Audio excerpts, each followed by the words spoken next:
Au cours du IIIe siècle, alors que Rome est affaiblie par de multiples crises intérieures, des peuples germaniques lancent des incursions à l'intérieur de l'Empire. Ces incursions brisent la paix romaine, établie 2 siècles plus tôt. Les Francs envahissent la Gaule et l'Espagne du Nord, alors que les Alamans franchissent les Limes et dévastent le nord de l'Italie. Les Saxons lancent des raids en Bretagne.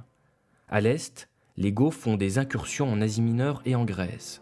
Rome parvient à repousser les incursions et à intégrer une partie des envahisseurs comme fédérés.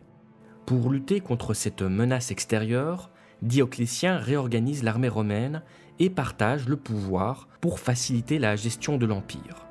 En 330, Constantin fonde une nouvelle capitale, Constantinople, ratifiant la supériorité de l'Orient sur l'Occident. À la fin du IVe siècle, Théodose se résout à laisser entrer les Wisigoths. À sa mort en 395, l'Empire est partagé entre ses 2 fils, Honorius et Arcadius. Il y a désormais 2 empires romains, l'Empire romain d'Occident et l'Empire romain d'Orient. Au début du Ve siècle, l'Empire romain d'Occident ne peut arrêter la progression des populations germaniques. Les Angles, les Saxons et les Jutes envahissent la Bretagne. Les Francs, les Vandales, les Suèves déferlent sur la Gaule. Les Wisigoths attaquent l'Italie et s'installent en Aquitaine et dans le nord de l'Espagne. Les Vandales passent en Afrique du Nord. Une mosaïque de royaumes émerge sur les ruines de l'Empire, esquissant une nouvelle géopolitique de l'Europe.